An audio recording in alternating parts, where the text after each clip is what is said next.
Good morning student and welcome on my channel.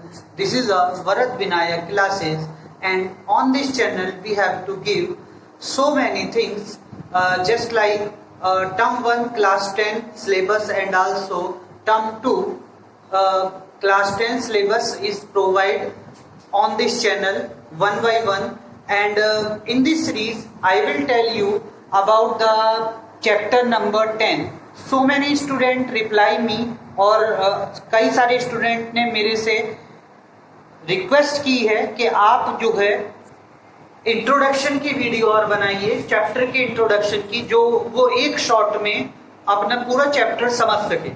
तो आज उसी की सीरीज में मैं आपके लिए लेकर आया हूँ चैप्टर नंबर 10, वो क्लास 10th की कोऑर्डिनेट ज्योमेट्री का वन शॉट वीडियो, जिसके अंदर मैं आपको एक ही वीडियो में पूरे चैप्टर को एक्सप्लेन करूंगा और वो भी ऐसे फॉर्मूले से जो आपके यूज होने वाले हैं और एक प्रॉपर वे में, ताकि आप समझ सके कि चैप्टर के अंदर क्या है और आपको कैसे एग्जाम में परफॉर्म करके आना है with the help of this introduction. तो ये वाला वीडियो आप मिस मत करिएगा और ज्यादा से ज्यादा शेयर करिएगा, ताकि सभी स्टूडेंट इस वीडियो के थ्रू अपने चैप्टर कोऑर्डिनेट ज्योमेट्री को समझ सकें। और बहुत ही इजी है, कोऑर्डिनेट ज्योमेट्री कोई भारी चैप्टर नहीं है, सबसे इजी चैप्टर है।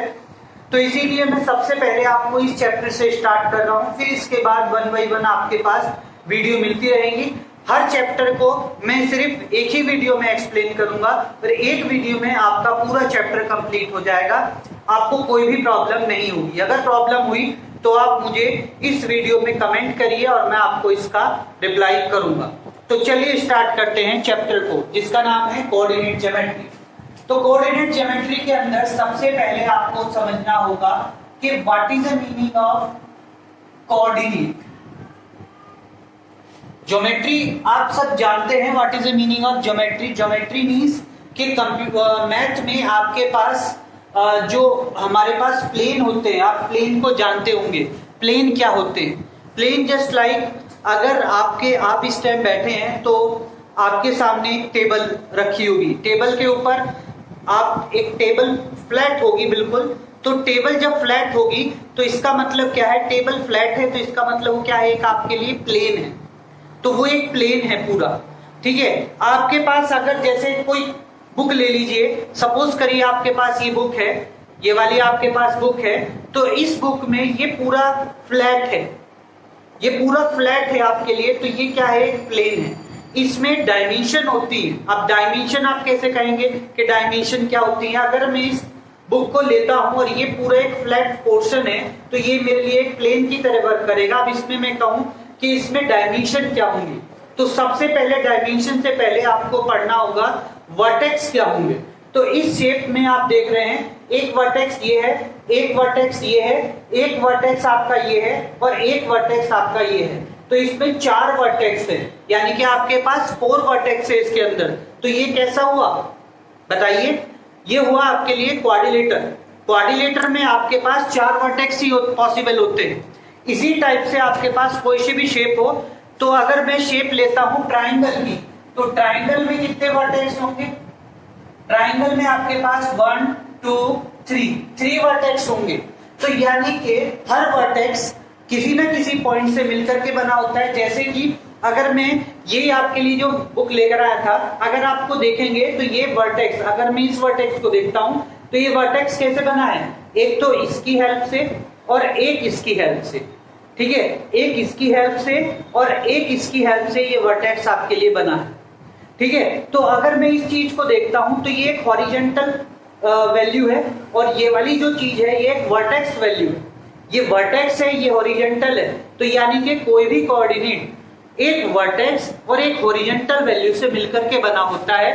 तो जस्ट लाइक मैं आपके लिए ये सोच सकता हूं कि ये जो प्लेन है, ये जो पॉइंट है, ये किसी ना किसी वर्टेक्स और प्लेन से मिलकर के बना है।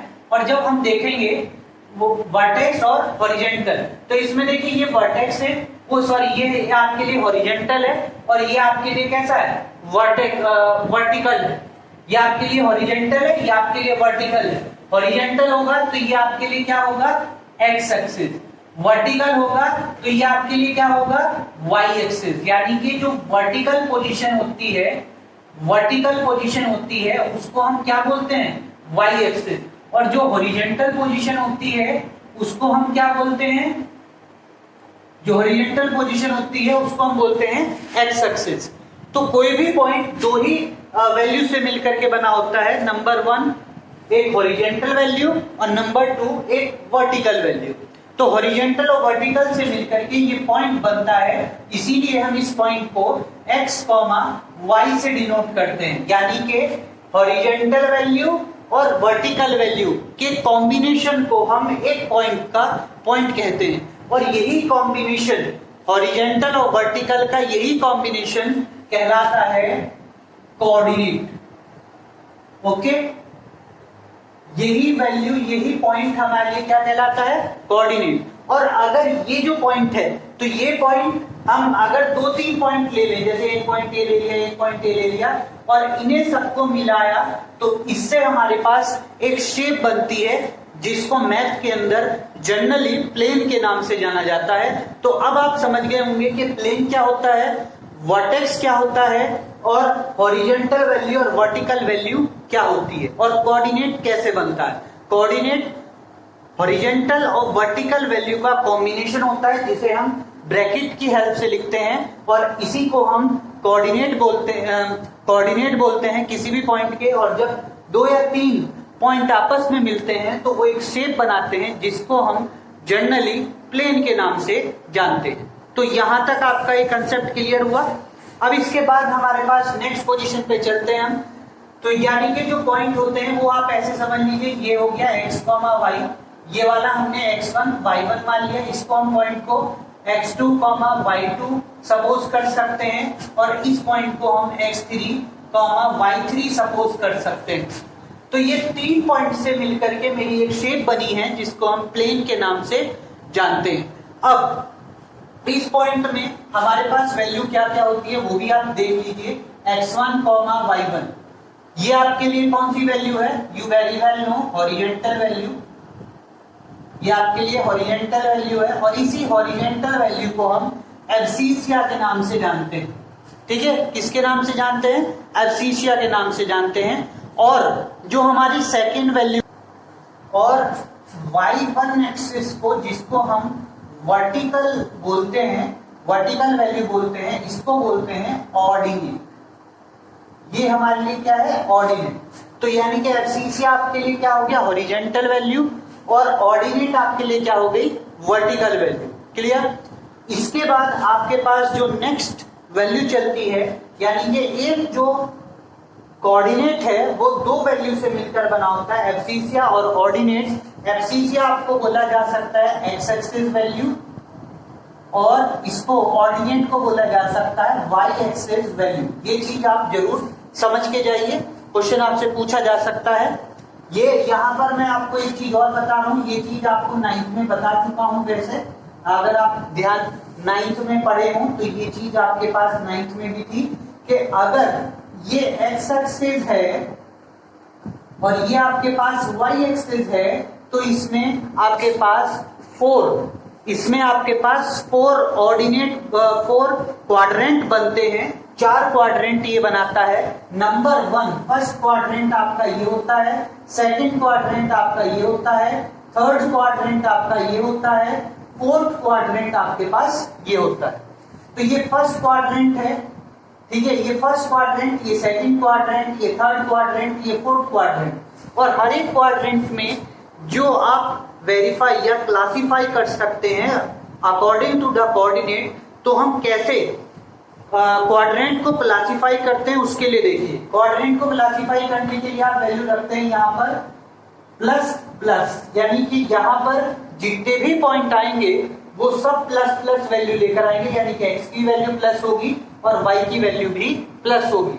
और अगर हम इसमें आते हैं तो यहाँ पर आपके पास माइनस प्लस होगा, यानी कि x की वैल्यू ये वाली आपके पास x की वैल्यू है, ये आपके पास y की वैल्यू, यहाँ पर ये x है, यहाँ पर ये y है। तो यहाँ पर x की वैल्यू माइनस होगी और y की वैल्यू प्लस होगी।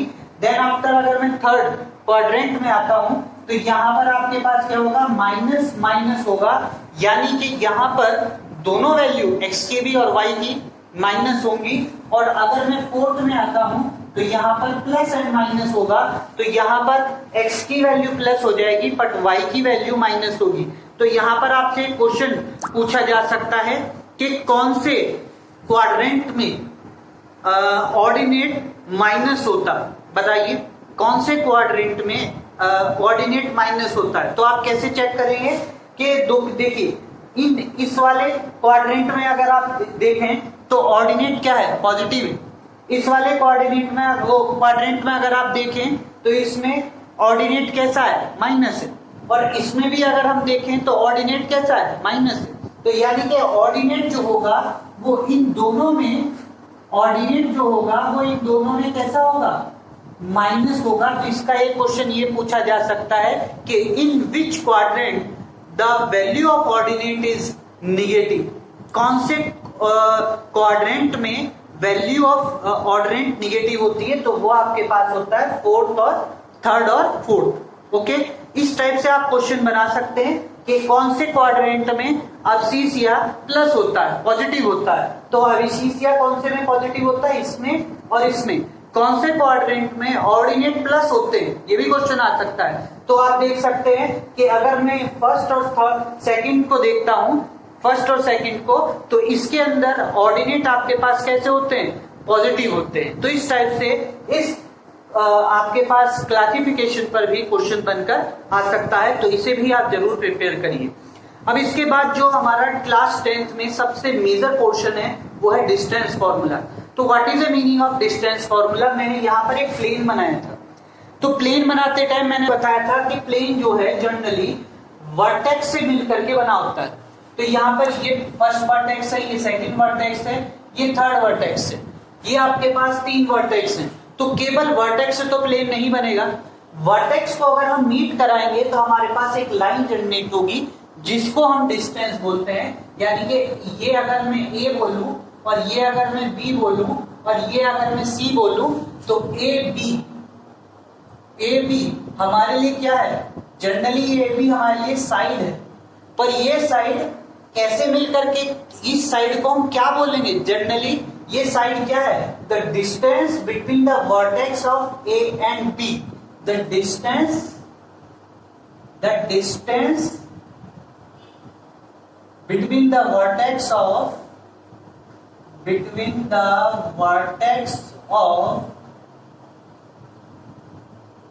A and B। ओके, तो यानी कि अगर आप इस चीज को चेक करेंगे तो ए बी हमारे लिए एक साइड हुई, पर ये साइड जनरली किससे मिलकर के बनी है, the distance between the vertex of A and B का मीनिंग है आपके पास ए बी। इसी टाइप से अगर आपसे कोई क्वेश्चन पूछे what is the meaning of BC, तो बीसी का मीनिंग बताएंगे आप। तो बीसी का मीनिंग क्या होगा, बीसी इज इक्वल टू होगा the distance between the vertex of B and सी।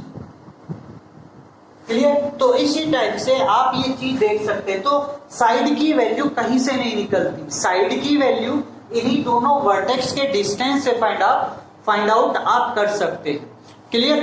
तो इस चीज से आपको ये चीज पूरी क्लियर हो गई होगी। अब यहाँ पर मैं आपको बताने जा रहा हूं how to find the distance between a 2 points. किसी भी 2 पॉइंट से आप, किसी भी 2 वर्टेक्स से आप उनकी डिस्टेंस कैसे फाइंड आउट कर सकते हैं। तो यहाँ पर मैं आपसे बता रहा हूं, देखिए ये फॉर्मूला होता है, this is known as the formula of distance, यानी कि डिस्टेंस फॉर्मूला है।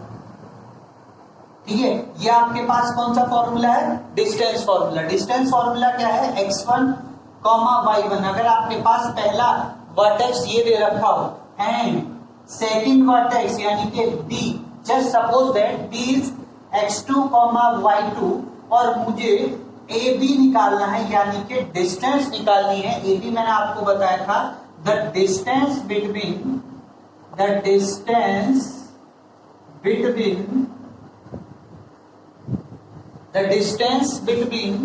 ए एंड बी। तो इसका फॉर्मूला आपके पास हो जाएगा under root x2 minus x1 whole square plus y2 minus y1 whole square. तो ये आपके पास फॉर्मूला होता है, इस फॉर्मूले को आप लर्न जरूर करके जाइए। This is known as a distance formula और इंपॉर्टेंट है, इस पर आपके लिए क्वेश्चन जरूर आएगा एग्जाम में, ठीक है। और डिस्टेंस आपको मैंने बताई दी है, जनरली हम डिस्टेंस का मीनिंग यहाँ पर क्या बोल रहे हैं वो भी मैं आपको बता चुका हूं। डिस्टेंस का मीनिंग यहाँ पर क्या है? डिस्टेंस का मीनिंग है वर्टेक्स ए और बी के बीच की दूरी, वर्टेक्स ए एंड बी के बीच की दूरी, और उसी डिस्टेंस को हम क्या बोलते हैं? ए बी बोलते हैं। क्लियर?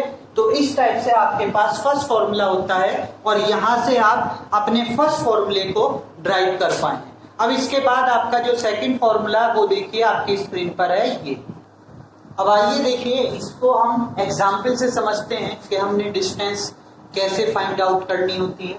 तो यहाँ पर आप देख रहे हैं कि मैंने ए की वैल्यू को आपके पास ये रखा है, बी की वैल्यू को आपके पास ये रखा है, और मैंने आपसे फाइंड आउट कराया है कि ए बी बताइए, ए बी क्या होगा।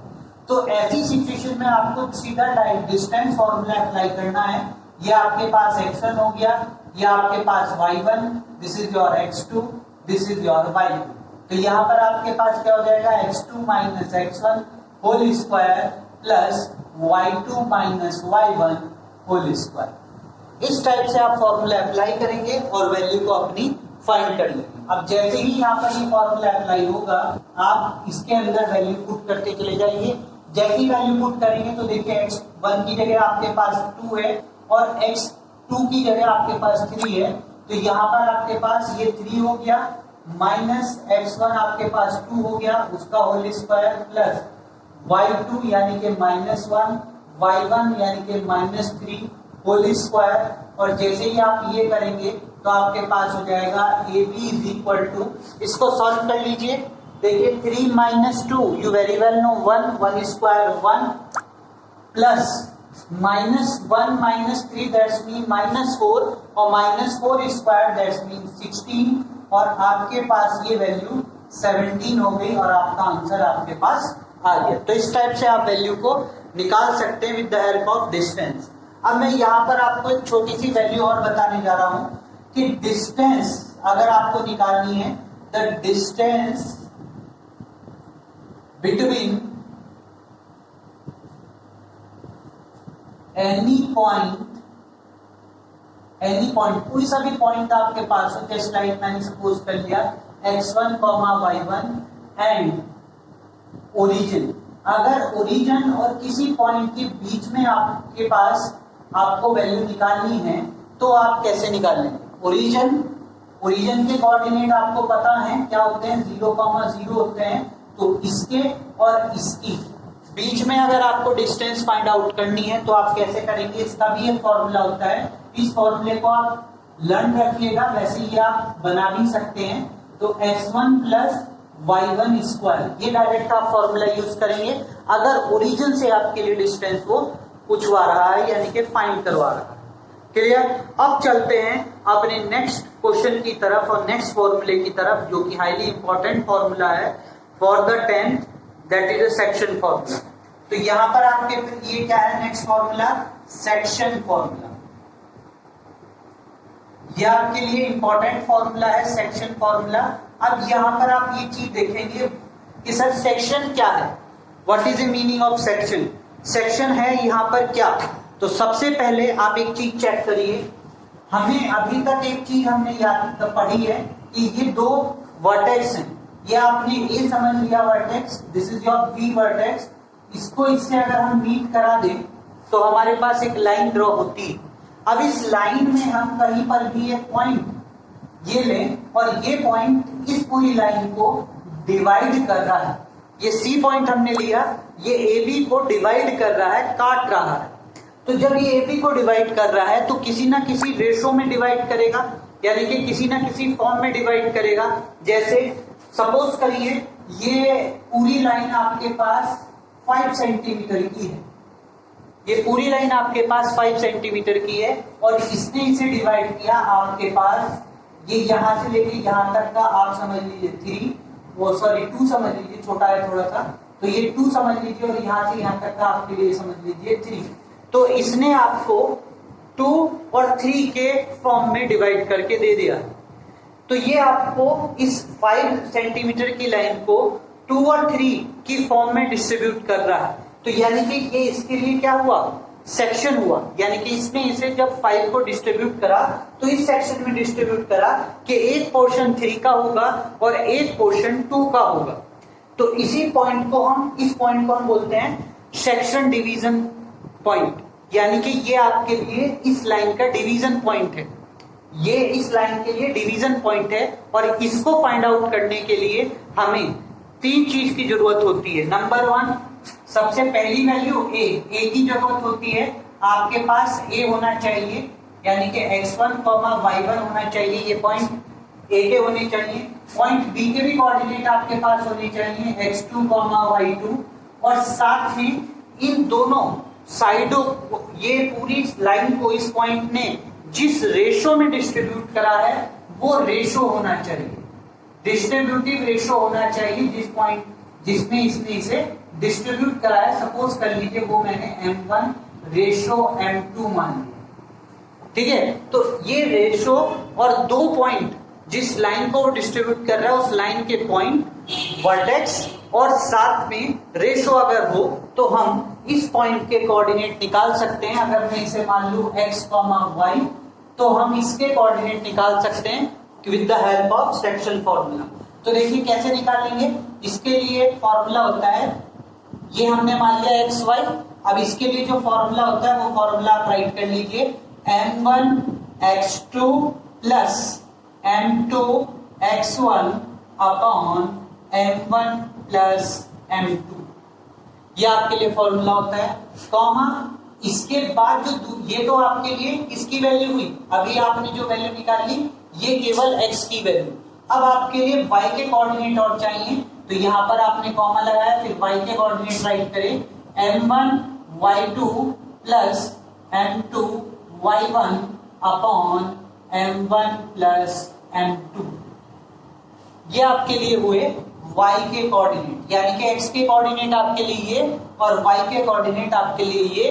तो ये आप इन दोनों वैल्यू से अपने x और y की वैल्यू को फाइंड कर सकते हैं, यानी कि इसके कोऑर्डिनेट आप फाइंड कर सकते हैं with the help of section formula. Clear. तो सेक्शन फॉर्मूला इस टाइप से आपके पास आप लगा सकते हैं। क्लियर। इसको भी मैं एक एग्जाम्पल से आपको बता रहा हूं, तो जरा एग्जाम्पल देखिए। एग्जाम्पल आपके पास क्या है, मैंने एक एग्जाम्पल लिया। सपोज करिए आपके पास ए के पॉइंट 2, 3 है एंड बी है वो पॉइंट क्या 3, -1 एंड जो रेशो है x1 रेशो x2 आपके पास है 1:2।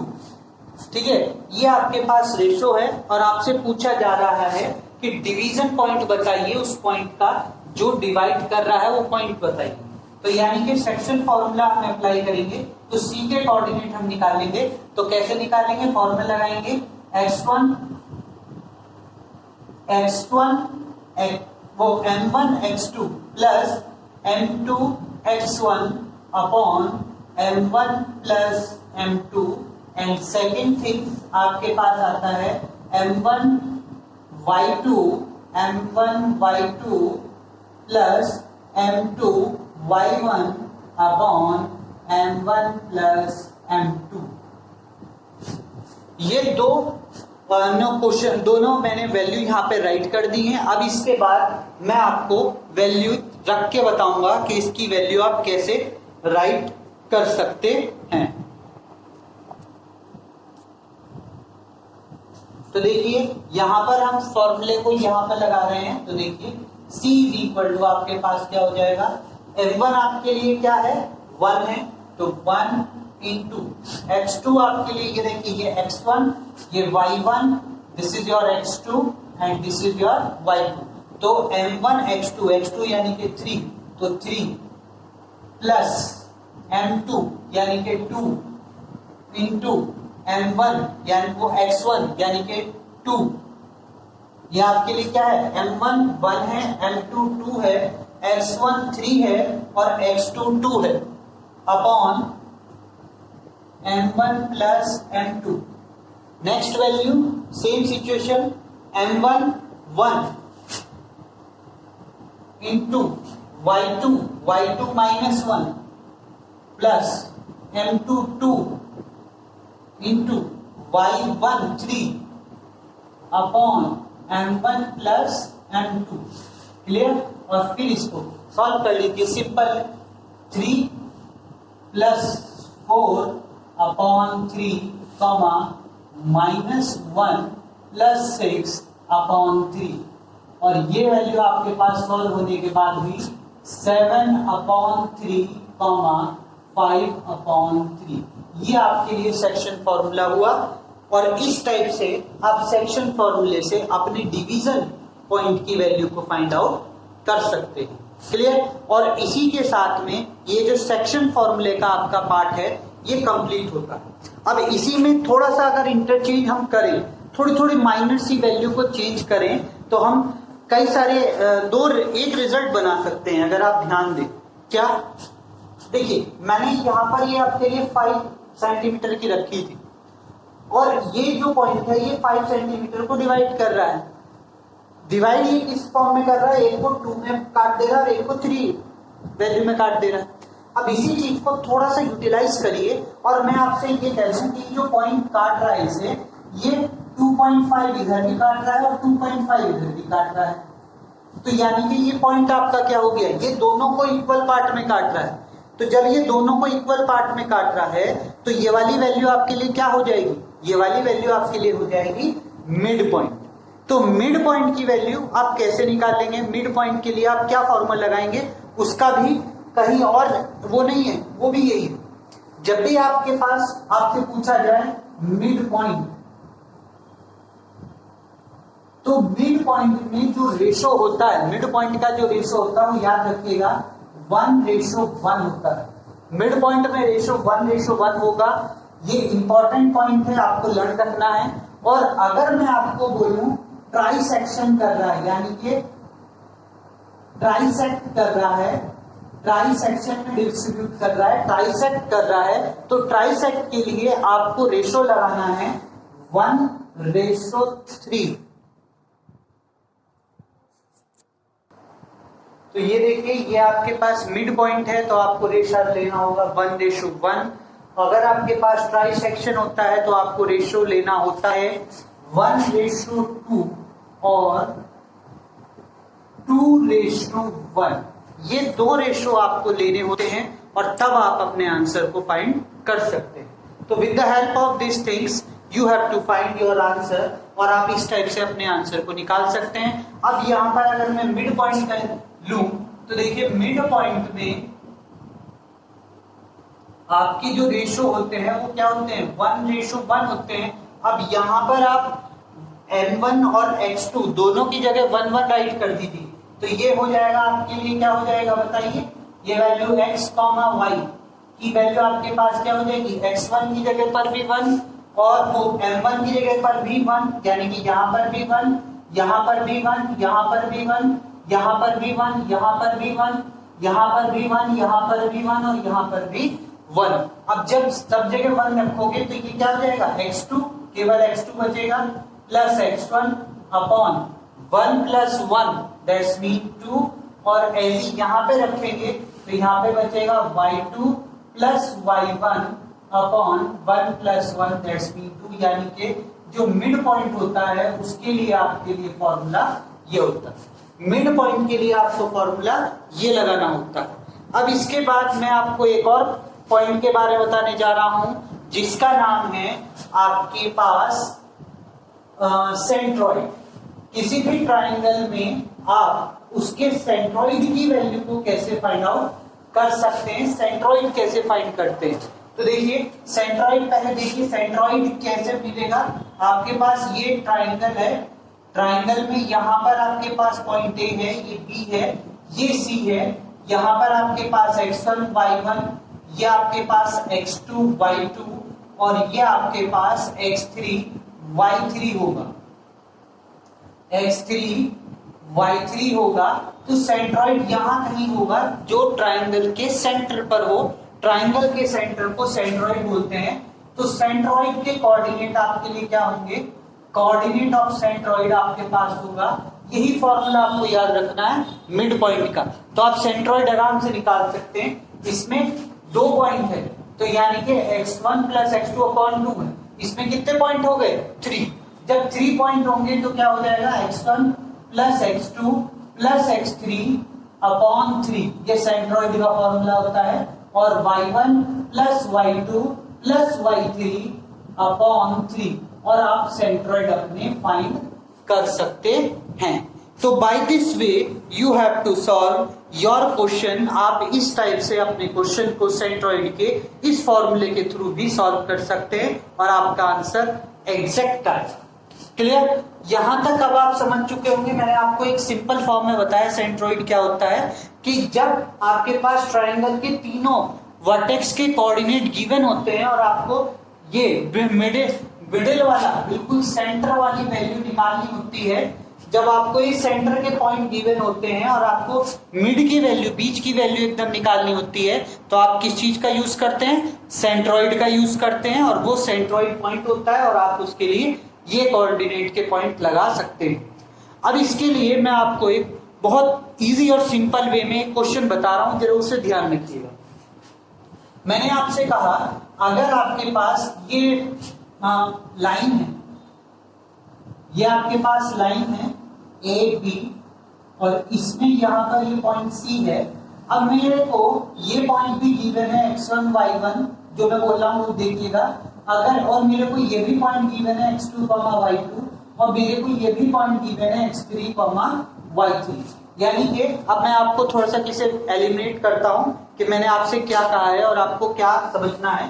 मैंने कहा आपसे कि ये जो लाइन है, ये वाली जो लाइन जा रही है, इस वाली लाइन पर आपके पास सीधी लाइन जा रही है, इस वाली लाइन पर आपके पास ये पॉइंट भी है और ये पॉइंट भी है, तो इस पॉइंट से मिलकर के ये लाइन बनी। अब इस लाइन को इस सी ने यहाँ पर बाइसेक्ट कर दिया, यहाँ पर बाइसेक्ट कर दिया। तो जब इसे बाइसेक्ट कर दिया तो मेरे पास इस बाइसेक्शन पॉइंट भी गिवन है, जो ये डिवाइजेशन पॉइंट है वो भी मेरे पास गिवन है, ये पॉइंट भी गिवन है, ये पॉइंट भी गिवन है, और मेरे को बताना है कि ये पॉइंट ए बी को किस रेशो में बाइसेक्ट कर रहा है। तो जब उस रेशो की पूछा जाए, आपसे रेशो को फाइंड कराना हो, जब फाइंड द रेशो आए, फाइंड द रेशो आपसे पूछा जाए, तो जब फाइंड द रेशो की वैल्यू होगी तो आपके पास आपको रेशो जो मानना होगा वो के रेशो 1 मानना होगा। यानी कि रेशो को आप लेट करेंगे क्या, के रेशो 1। तो उस टाइम पर सेक्शन फॉर्मूला किस फॉर्म में चेंज हो जाएगा वो देखिए। तो इस पॉइंट के जो कोऑर्डिनेट है, सपोज करिए ये, जैसे आपके पास x2 y2 है, तो इस पॉइंट के जो कोऑर्डिनेट है इस रेशो की वजह से इस फॉर्म में चेंज हो जाएंगे, के x2 प्लस x1 अपॉन के प्लस 1 एंड के y2 प्लस y1 अपॉन के रेशो 1। और तब आप इस वाली वैल्यू को इसके साथ रख करके, इस x की x2 की वैल्यू को इसके साथ इक्वल रख करके अपने k की वैल्यू फाइंड आउट कर सकते हैं और आपको उसका रेशो भी मिल जाएगा। क्लियर, इस टाइप से आप अपने k रेशो 1 से वैल्यू को रेशो की फाइंड कर सकते हैं। ये कंसेप्ट आप जरूर याद रखिएगा, इंपॉर्टेंट कंसेप्ट है। एक क्वेश्चन आपके एग्जाम में इस कंसेप्ट पर रेशो पूछने के लिए जरूर आएगा। सेंट्रॉइड पर एक क्वेश्चन आपको मिलना चाहिए, के रेशो निकालने के लिए आपको एक क्वेश्चन मिलना चाहिए। अब इस चैप्टर का आपको मैं पूरा समराइज फॉर्म बताता हूं, जिसकी वजह से ये चैप्टर आपके एग्जाम में आएगा और कौन कौन से क्वेश्चन उस बेस पर आएंगे, तो वो देखिए। अब इसके बाद लास्ट टॉपिक है इस चैप्टर का, ये चीज जो आपके इस टाइम स्क्रीन पर डिस्प्ले हो रही है, ये आपको लर्न जरूर करके जानी है, क्योंकि इस टेबल्स में से, ये 2 टेबल है आपके पास, दोनों टेबल्स में से आपको क्वेश्चन चांसेस हैं मिलने के बहुत ज्यादा। मैं आपको ये तो नहीं कह सकता हूँ 100%, हाँ 90% आपको इन टॉपिक्स में से क्वेश्चन मिलने के चांसेस हैं। तो पहचानेंगे कैसे, वो देखिए। आपके पास क्या दिया होगा कि जैसे सपोज करिए आपके पास ये ट्राइंगल है, आपके पास कोई ट्राइंगल गिवन होगा, वो कह सकता है कि आपके पास ट्राइंगल है, कोई भी ट्राइंगल आपको वो कह देगा कि जी ये ट्राइंगल है। अब इस ट्राइंगल में इस वर्टेक्स को कह देगा ये वर्टेक्स कह देगा तीनों वर्टेक्स आपको गिवन है और आपसे कहेगा कि बताइए कि कौन से वर्टेक्स की वैल्यू, कौन सा वर्टेक्स जो ये आपसे वो कहेगा कि जी 3 वर्टेक्स आपके पास ये गिवन है। अब इन 3 वर्टेक्स में से वो आपसे कह सकता है कि ये कौन से, ये जो वर्टेक्स है कौन से ट्राइंगल के वर्टेक्स हैं। आपसे पूछ सकता है कि ये तीनों वर्टेक्स आपके पास गिवन हो और आपसे कहे कि ये कौन से ट्राइंगल के वर्टेक्स हैं। तो उसको पहचानने के लिए आपको ये कंडीशन याद होनी चाहिए। जैसे स्केलर ट्राइंगल हुआ तो स्केलर ट्राइंगल के लिए जो ए बी है, BC है और CA है, वे वैसे आपको पता है कि तीनों की डिस्टेंस यानी कि AB की वैल्यू, BC की वैल्यू और CA की वैल्यू अलग अलग होगी। ये तीनों वैल्यू अलग अलग होंगी तो वो होगा स्केलर ट्राइंगल। अगर आपके पास कोई सी 2 वैल्यू इक्वल है और तीसरी वैल्यू अलग आए, यानी कि AB और BC की वैल्यू इक्वल हो और AC अलग आए, उसकी वैल्यू अलग आए, तो वो आपके लिए होगा आइसोस्केलस ट्राइंगल। इसके बाद नेक्स्ट, अगर आपके पास तीनों ही साइड की वैल्यू इक्वल आ जाए, तो वो होगा आपके लिए इक्विलैटरल ट्राइंगल। और अगर आपके पास सबसे बड़ी जो साइड है, सपोज करिए मैंने आपसे कहा कि आपके पास ये जो वैल्यू, ये ट्राइंगल है, इसमें सबसे बड़ी साइड जो है वो AB है। यहाँ पर इस ट्राइंगल में सबसे बड़ी साइड आपकी मैंने AB मान ली, यानी कि ये साइड जो है BC से भी बड़ी है और AC से भी बड़ी है। तब आप इसमें ये फॉर्मूला लगाएंगे जिसको हम PGP भी बोलते हैं, यानी कि पाइथागोरस फॉर्मूला भी बोलते हैं। तो आप पाइथागोरस फॉर्मूला लगा के देखेंगे, अगर ये पाइथागोरस फॉर्मूले को सेटिस्फाई करती है तो ये एक राइट एंगल ट्राइंगल होगा। जैसे मैं क्या कहना चाह रहा हूं कि AB का स्क्वायर जो होगा, इसका स्क्वायर होगा वो किसके इक्वल, इसके स्क्वायर के इक्वल और प्लस इसके स्क्वायर के इक्वल होगा। इसका जो स्क्वायर होगा इन दोनों स्क्वायर के अलग अलग स्क्वायर के सम के इक्वल होगा, जो कि पाइथागोरस थ्योरम बोलती है। तो इस टाइप से आप देख सकते हैं कि ये जो तीनों वर्टेक्स हैं वो कौन से ट्राइंगल के वर्टेक्स हैं। क्लियर। अब इसके बाद नेक्स्ट आपके पास आता है, अगर आपके पास गिवन हो 4 वर्टेक्स, यानी कि आपको 4 वर्टेक्स गिवन हो, ठीक है, 4 वर्टेक्स गिवन हो। अभी आपको 3 वर्टेक्स गिवन थे, अब आपको 4 वर्टेक्स गिवन हो, ठीक है, आपके पास 4 वर्टेक्स गिवन हो। जैसे ये आपके पास है, यहाँ पर आपको कोऑर्डिनेट गिवन है, ये वाला भी, ये भी और ये भी, ये आपका A, ये आपका B, ये आपका C, ये आपका D, ये 4 वर्टेक्स आपको यहाँ पर गिवन है और चारों वर्टेक्स आपको गिवन हो तो वो आपसे पूछ सकता है कि ये किस शेप के वर्टेक्स होंगे, पैरेललोग्राम के होंगे, रेक्टेंगल के होंगे, रोम्बस के होंगे या स्क्वायर के होंगे।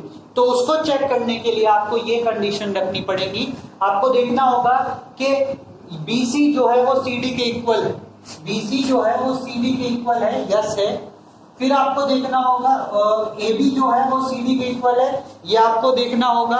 फिर दूसरी वैल्यू आपको देखनी होगी, क्या BC DA के इक्वल है, यानी कि AB फर्स्ट ऑफ ऑल लिखेंगे AB CD के इक्वल हो और BC DA के इक्वल हो, और साथ में प्लस ये जरूर चेक करना है आपको कि डायगोनल जो है वो ये अनइक्वल होनी चाहिए। अगर डायगोनल अनइक्वल है और साइड अपोजिट साइड इक्वल है तो वो आपके लिए पैरेललोग्राम होगा।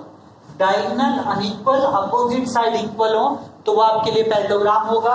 अगर डायगोनल इक्वल है और अपोजिट साइड भी इक्वल है, डायगोनल इक्वल है, अपोजिट साइड भी इक्वल है, यानी कि ये अपोजिट साइड, ये वाली अपोजिट साइड और ये डायगोनल, ये तीनों इक्वल है तो वो आपके लिए होगा रेक्टेंगल।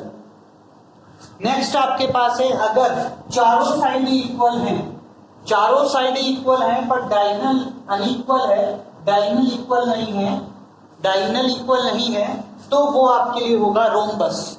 और लास्ट एंड फाइनल थिंग्स कि अगर चारों साइड इक्वल हैं और डायगोनल भी इक्वल है, चारों साइड इक्वल है, डायगोनल भी इक्वल है तो वो आपके लिए होगा स्क्वायर। तो इस टाइप से आपको ये कंडीशन आपको लर्न करके रखनी है, तभी आप इन क्वेश्चंस को कर पाएंगे। वरना आप इन क्वेश्चंस को नहीं कर पाएंगे। तो वीडियो को पॉज करके ये चीज अपनी कॉपी पर, फेयर कॉपी पर एज ए फॉर्मूला राइट जरूर कर लीजिएगा। और इसी के साथ ये पूरा चैप्टर आपका कंप्लीट होता है। और इस चैप्टर में मैंने आपको मैक्सिमम चीज करा दी है एक ही वीडियो में। पूरे चैप्टर में बस यही है, इसी से ही आपके पास क्वेश्चन बनकर आएंगे। और सारे क्वेश्चंस को जरूर करिएगा इसकी हेल्प से जो मैंने आपको वीडियो दी है।